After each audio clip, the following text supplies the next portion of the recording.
For a long while after calming my depression, I still lived with a paranoia that at any point a great uncontrollable sadness would sweep me off my feet and make my world unstable again, like the ground beneath me would suddenly become shaky. But these past years, something has really shifted. I have witnessed myself in full remembrance of who I am, even in moments of deep despair. I have felt utterly heartbroken, yet happy to be having the human experience I came here for. I have held several truths at once and zoomed out of my own suffering enough to create consistent space around my responses. I revisited a place where I tried to end my life several times, and I wasn't afraid because I'm showing up so differently now. The short version of this video is, I don't mind the weight of my feelings anymore because I don't allow them to dictate how I treat myself, which then disempowers them from showing up at my door so frequently. If you choose to love yourself and see yourself accurately even in your darkest hour, what power does the darkness really have? P.S. It's possible to be done with your self-sabotage, to declare you're leaving the past version of yourself behind with immense conviction, yet still spiral back into that old place the very next day. Showing up differently takes time, takes years, but being present for each of those moments with grace will hold you through it. Every time you pick yourself back up again, you're learning something that your future self will carry instinctively. Okay, let's get right into it. I know that the main things that ailed me and prevented me from living life as a more normal human being outside of just coping with my existence every day were feelings of deep depression, feelings of anxiety, social anxiety, worthlessness, shame, and guilt. Those were kind of like the main things that have plagued me for a lot of my life. I initially thought like you just experience it once and then you gain these tools and then you never have to deal with it again, but it really is an ongoing practice and relationship. And so I just wanted to go through all of those main things that plagued me and how I confront them now. And I wanted to start off with depression. It for me manifests as a feeling of deep hopelessness, like I could just sleep in bed all day and I don't care about time passing or disappearing. If it's been more than 4 hours and I feel that deep sense of despair, I tell someone because otherwise I will allow myself to fade into oblivion. So first thing I do is reach out to a friend, even if it's just a text like, hey, I'm feeling really depressed. I'm really in it right now, and asking them for what you might need as support, whether that's seeing them face to face or just checking in on you in a few days or making a plan for the future so that you aren't wallowing for too long. It makes it harder to believe the negative stories that you're writing for yourself or about life. And I usually don't want to. I don't want to see people when I don't feel good about myself, when my energy is down, when I just want to lay in bed. And so I will also communicate in those times like, I'm feeling super blue, but I'm trying not to isolate. Would you be down to do some really chill activities? Even if you don't even talk, but you co-work together or watch a movie together, that is something that has really helped me. It's like just allowing yourself to be met where you're at, and it gives you a lot of time to confront that fear and realize, oh, you're still loved, you're still valued, you're still helpful and worthy even when you feel this way. And that was a really big game changer for me, thinking that I always had to be like the happiest, brightest, fullest version of myself to be loved, and that is not the case. But more importantly, long term is figuring out and making a map of what makes you feel depressed, what circumstances, what areas of your reality, and taking steps to change those things if they are repeatedly coming up, finding a way to hold yourself accountable to do something that feels good consistently for a long period of time. Starting a new class at the YMCA, or Joann's Fabrics had crafting classes the last time I was there, and they're really cute. You can like learn how to sew or knit with other crafty, quirky people, and everyone in Joann's Fabrics is like a really interesting person, I just have to say that. But finding somewhere that you can show up that brings you joy and helps you feel joy in your body is a good long-term addition to coping with depression. And it's more than just a coping method. It's like even when you're feeling good, you should show up and do it and fill your body with even just a pocket of stability in your day to day. And I've spent a lot of time doing therapy, talking about my feelings, but at a certain point, your body just wants to release all of that muckiness too. I like to do pranayama, I like to do yoga, I like to dance and do things to move the energy through and not just sit in the heaviness of what I'm feeling. So any form of movement could be really beneficial to you, and maybe the appropriate response if you've been going to therapy and you feel like you're hitting a wall, add some somatic practices, do some self-pleasure, go to an ecstatic dance, implementing some pocket of light into your life. There was a point where I realized that my mental health was more important than any career path or job path that I was considering taking.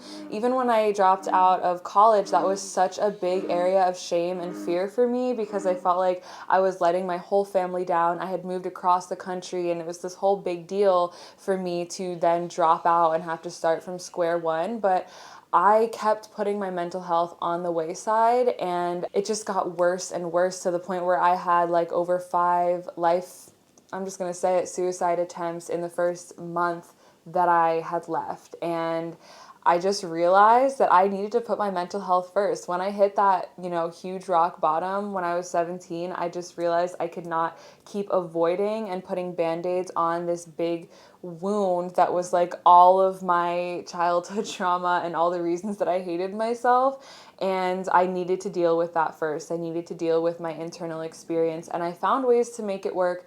Even just working a really shitty retail job was enough to keep me afloat for that period of time. And it was a way that I met myself where I was at, because going to school, having to show up for classes, having to do homework, having to fully understand and socialize and learn can be really challenging. But for me at the time, just going into work and being able to mind my business and make enough to survive was an adequate buffer for me to kind of be able to breathe a little bit deeper without having tons of anxiety all the time. At a certain point, I definitely realized that I needed to prioritize my mental health over everything, even if that looked like dropping out of college and being a failure to my family and feeling embarrassed about it. I'm so happy that I made that choice. And had I stayed in college, I may not have made it to this very moment. So just please integrate what you're feeling and identify the ways that you can show up differently. If dropping out of college is not a choice for you, find a way to make it a little bit more easeful. Take 1 or 2 less classes, or like I said, implement something that feels good. Try a different routine, get a therapist, do a somatic practice, see how that feels, but be proactive. Don't let it continue falling to the wayside. And I think that's one of the biggest tips for me responding to any of my feelings is, rather than bypassing them or pretending to be happy, I take them seriously. I know how quickly I can spiral into the worst places, and so I take my anxiety and depression seriously. When I feel it, I act on that, not necessarily panicking, but knowing how to respond and knowing how important it is that we actually address what's going on inside. I struggled with manic depression for a very long time, so I would feel deep depression and hopelessness, and then I would feel the complete opposite of that, like on top of the world. I couldn't even imagine or remember why I was so depressed. And Glennon Doyle taught me this, to write a letter to yourself from your depressed state so that you can document, this is what it feels like when I'm depressed. I hate everything.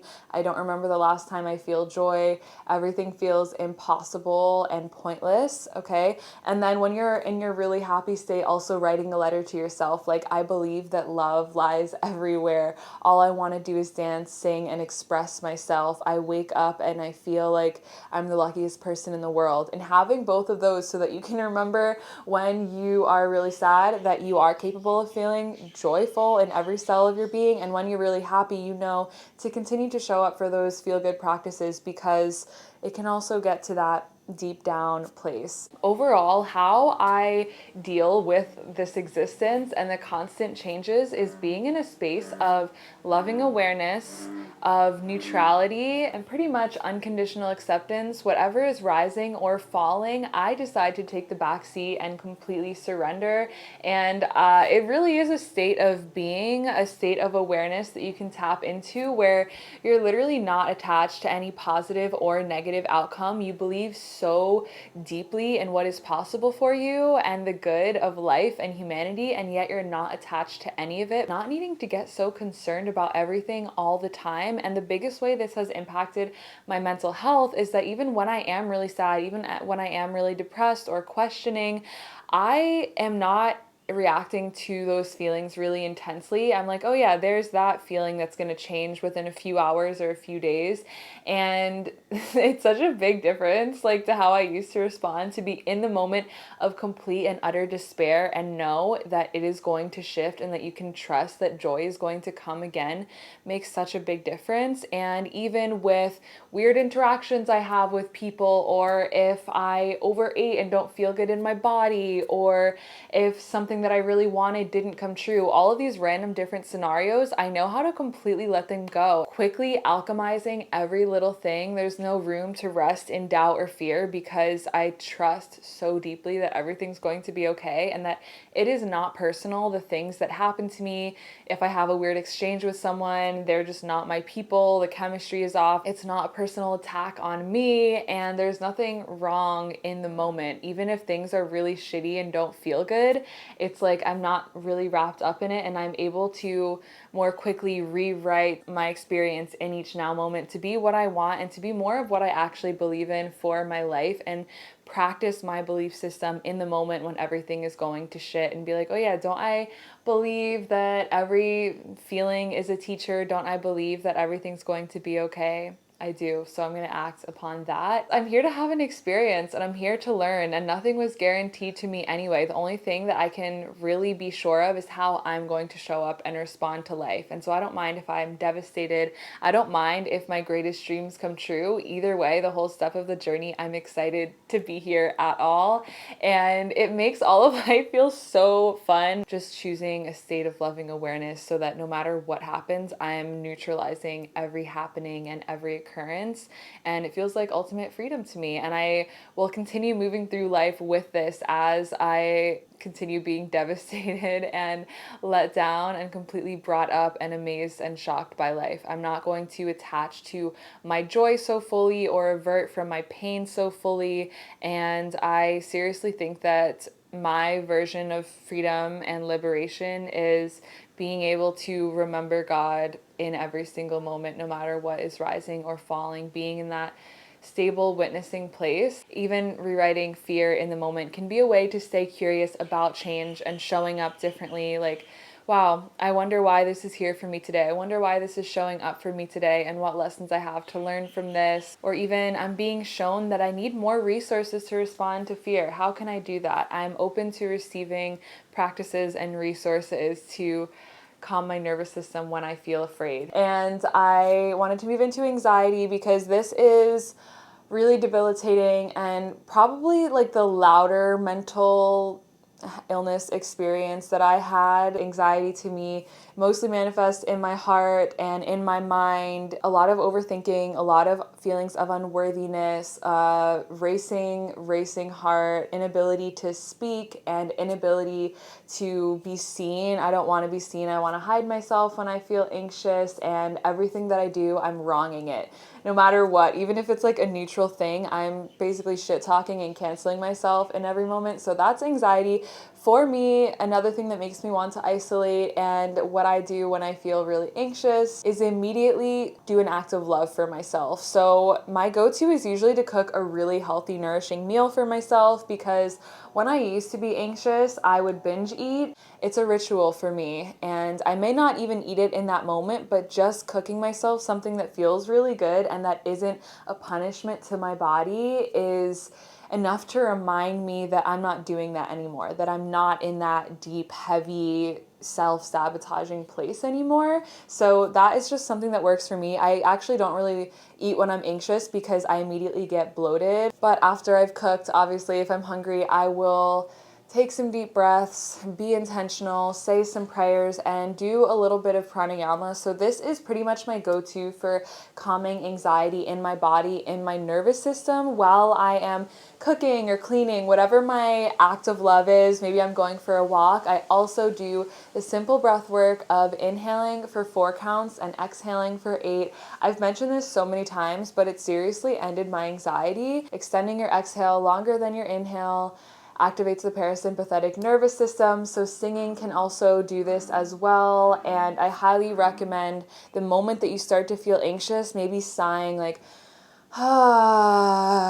shaking your body, sighing, making a noise out loud. I also like to break down the Aum mantra. So just chanting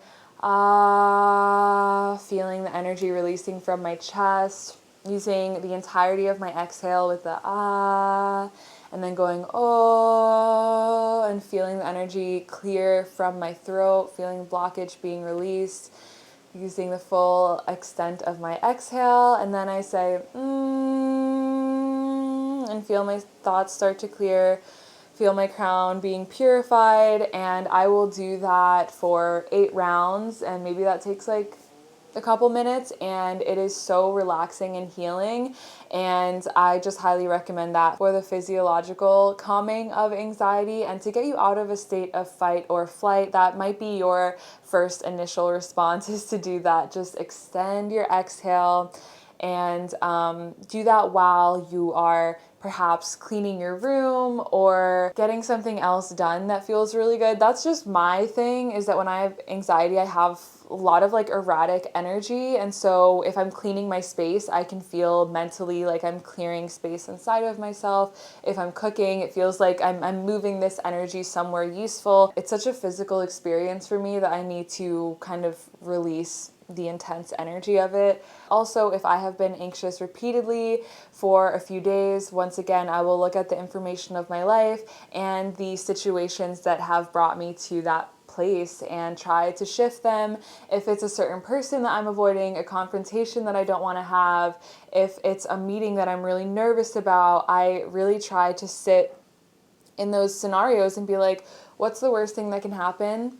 You will survive that. What's the best thing that can happen? And get excited for it. Anxiety can be, for me, thinking of the future. So I really try to go into every one of those scenarios and remind myself that it's going to be okay, literally no matter what happens in my life, and that I do have incredible will and faith to get through any situation. And also, if there is someone that I don't really want to talk to or something that I feel shame about, I just really forgive myself, and I remember that I don't need to force anything. Identifying what thought pattern and what story is unfolding in your head and doing something to clear that illusion, whether it's communicating with a person or affirming yourself in that everything is going to be okay, and having backup plans for things is something that really helps me. I feel so confident in myself when I'm feeling anxious and I leave the house and I decide to trust, and no matter how the day goes, even if I do have awkward or weird exchanges, I'm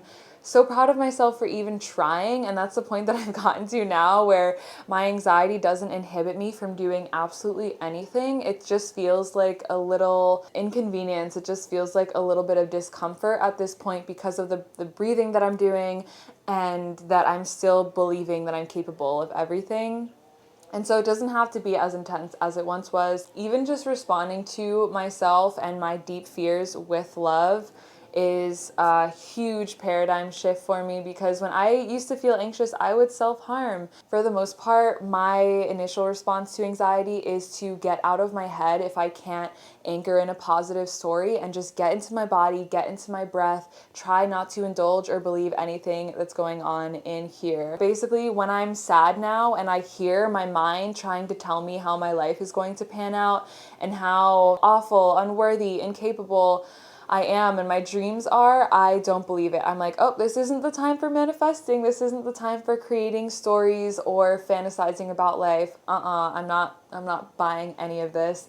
And I completely don't indulge those thoughts. It is really, really helpful. And I only create and cast those dreams and daydream when I'm feeling good in my body, because that is a truer story for me. That is when love is speaking to me more clearly. So highly recommend that, to witness everything that you're feeling and not indulge it. You know, it's okay that it's rising, so you don't have to damn yourself, but do not indulge them. Don't ask, well, why am I unworthy? And list all the reasons that you are. Just be like, oh, I see you, unworthiness.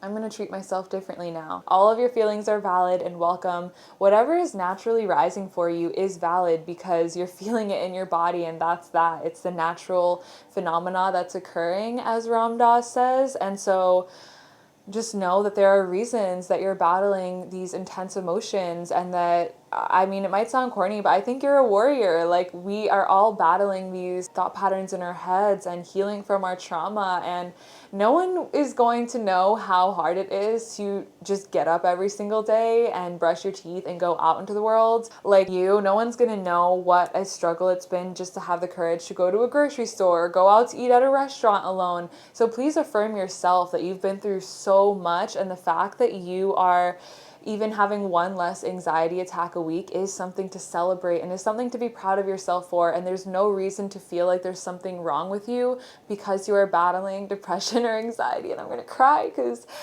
this is a conversation that I have with myself a lot, is like, it's okay that you're feeling this and that you're battling this, and you are actually carrying these stories of your past and your life really well. Not everyone could carry these stories and this weight so gracefully. So don't be hard on yourself for feeling these ways. Just know that you're right on purpose, and every single moment is a new opportunity to begin again and to show up differently. Another thing that would cause me a lot of contention in my life is family relations, feeling a lot of guilt. I took so many years away from my family because my depression was telling me that everyone sort of disapproved of me, especially after dropping out of college. I felt like such a disappointment, and I couldn't take the comments. I could not alchemize those. I would just have anxiety attacks all the time in front of my family and have to run to the bathroom to cry and break down, and it was so heavy. And I'm really happy that I took time away from them. And if you need to do that to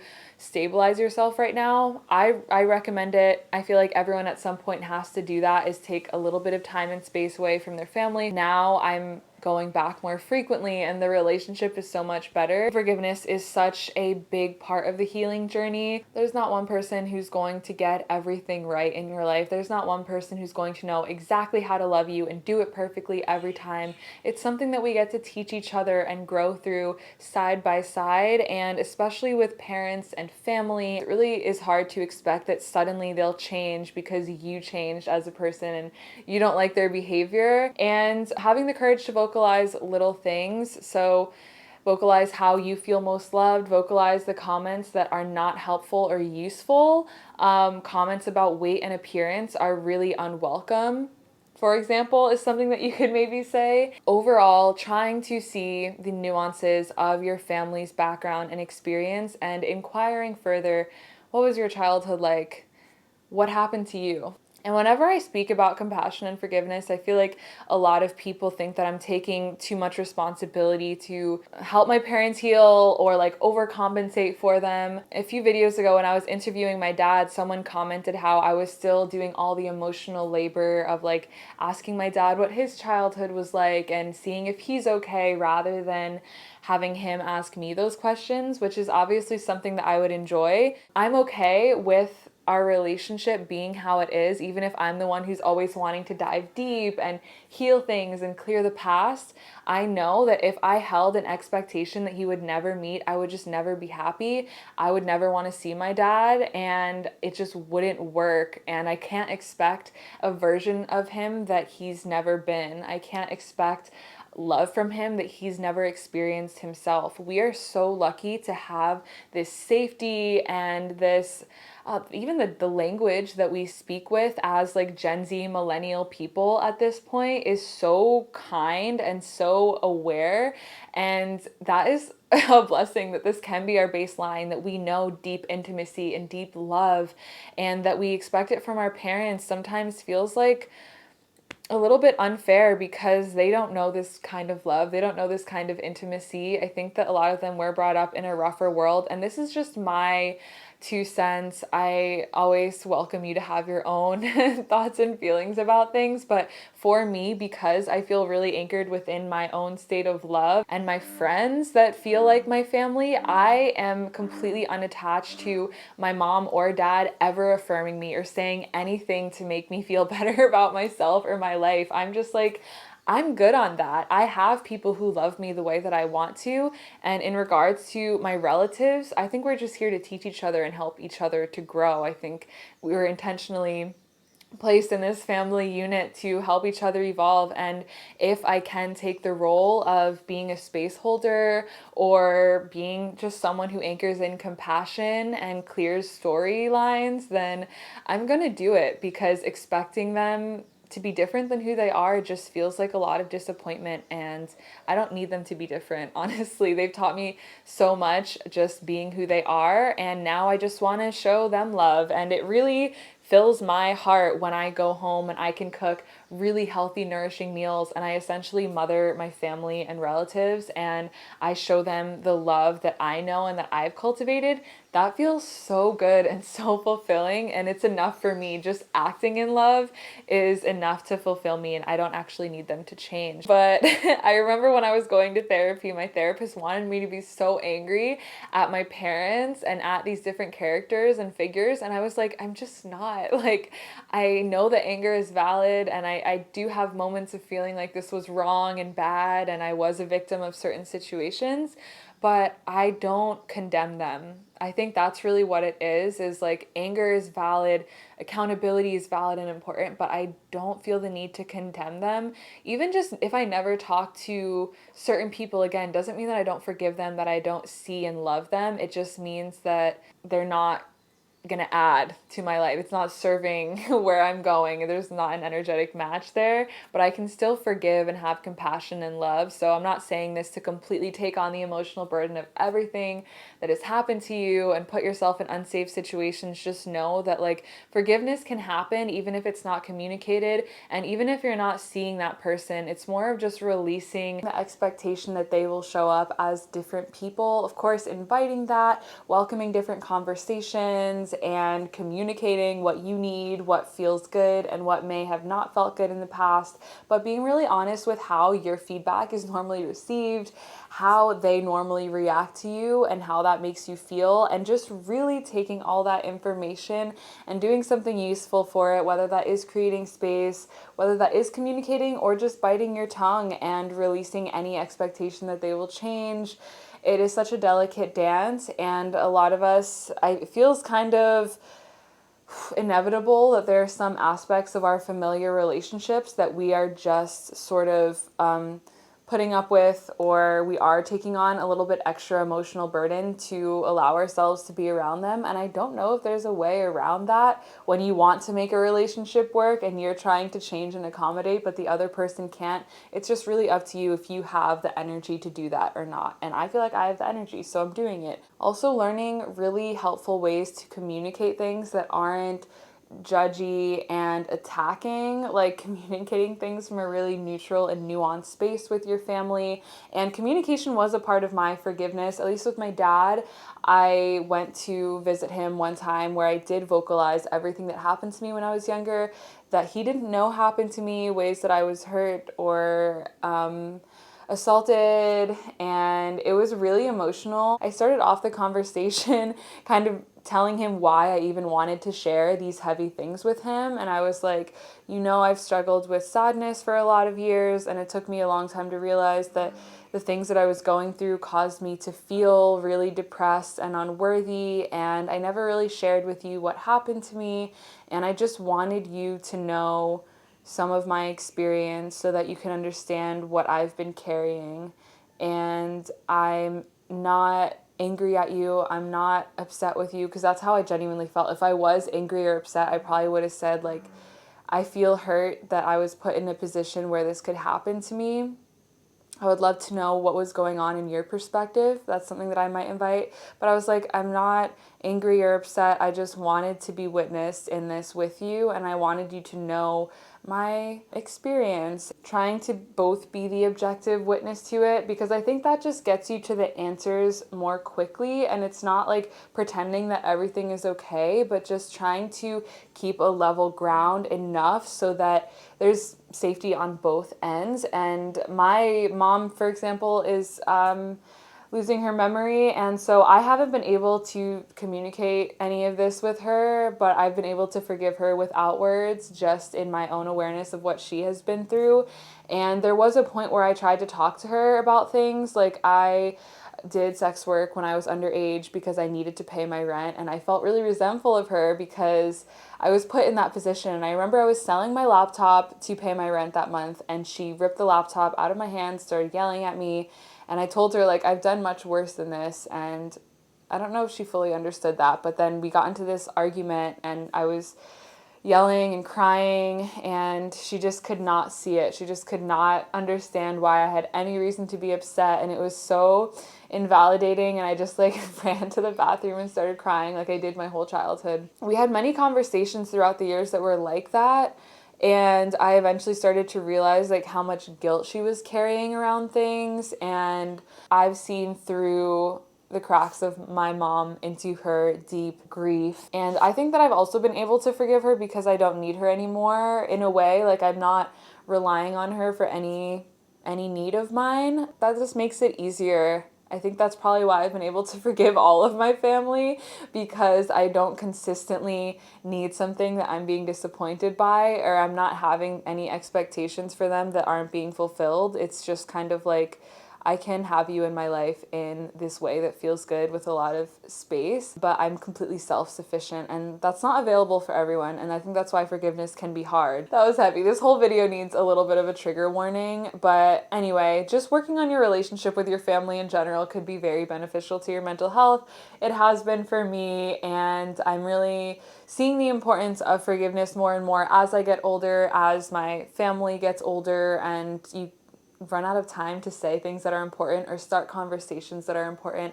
And I think just seeking to understand is a great way to begin to forgive. Hopefully you have willing participants in your family to answer your questions that you have. Yeah, I'm just gonna close that up there. So I made a list of non-negotiables of what I need to feel safe. This is what I seek in any place that I'm moving to, or in any point in my life when I'm rooting myself down. I know these are like my subconscious needs. It's good to know what your needs are to thrive in a place. Please, if you're watching this video, just write these things down. Write your coping methods, write your needs, write how you feel like you can respond to your family. Just having it in a cohesive way is really helpful if it's not a built-in program yet. But what I need to feel safe, and these are non-negotiables for me: a stable home where I can work well. I need a sanctuary that I can be myself in, that I can film in and get my work done, because that makes me feel stable and secure. I need access to nature. Even in New York, I felt pretty good about it because I could always take the train to Hudson or just get out of the city for a little bit.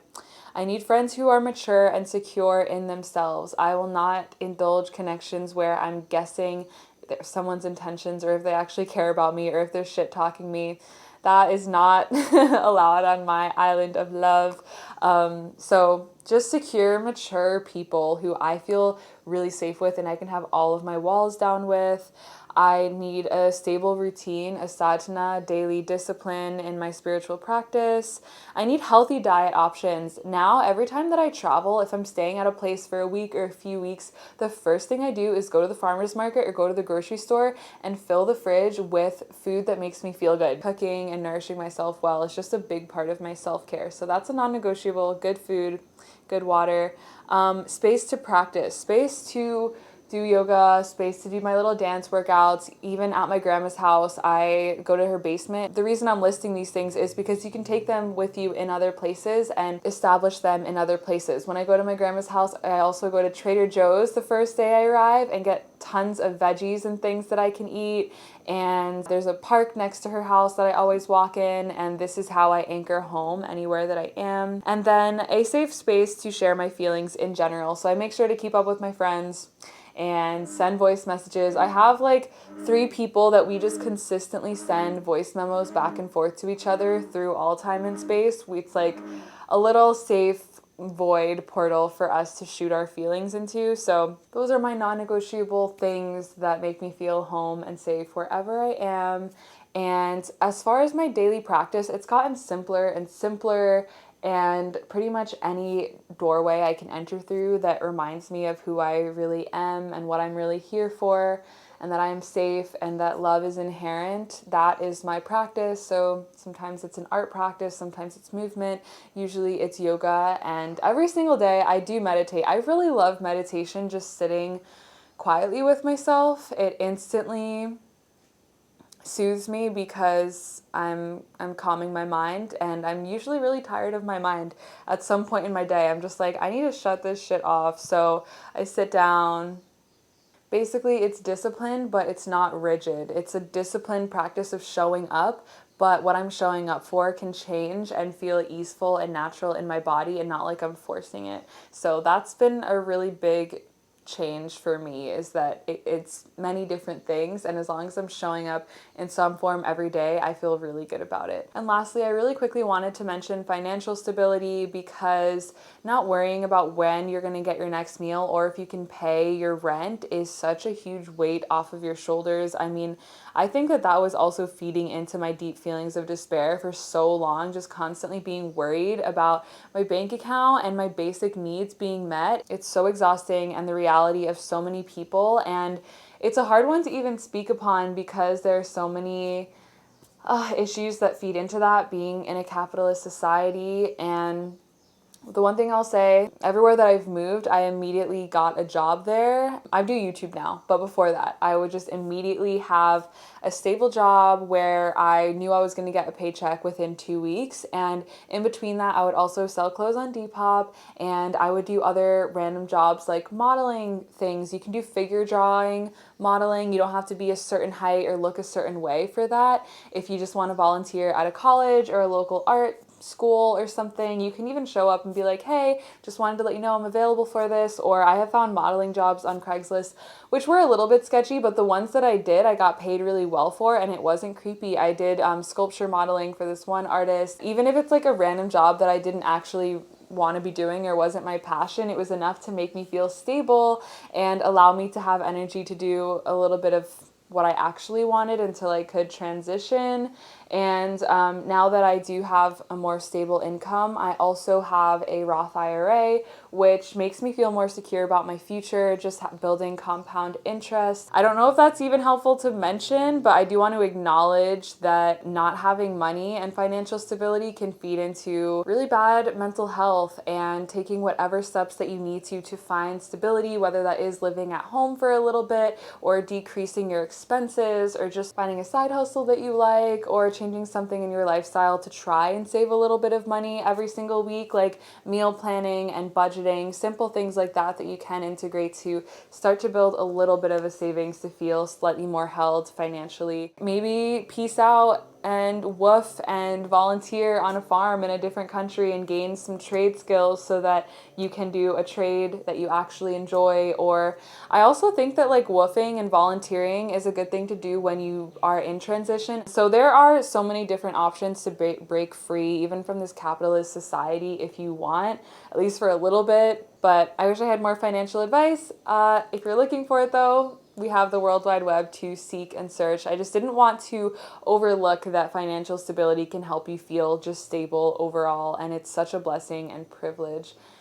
Yeah, but these are a few of the main things that keep me feeling stable and secure no matter what the weather, and ready to be anchored within my own plane of love no matter what shifts or changes. So I hope that you got a few takeaways from this. If you have anything that you would add to what I just shared, please leave it in the comments below so that we can all learn from one another. I appreciate you so deeply. I'm sending you so much love on your journey forth, and I'm really grateful to be uncovering and becoming side by side on this earth at this time. It's a really special time to be alive, as I feel like a lot of us are doing the ancestral healing for our lineage. A lot of us are showing up differently, and we have so many resources available to us at this point that it's really cool. It feels like anything could happen. Spirituality and healing and wellness feels way more accessible than ever with the internet, so it's cool to be using it for good. Thank you so much for rising every single day. I'll see you soon. Bye.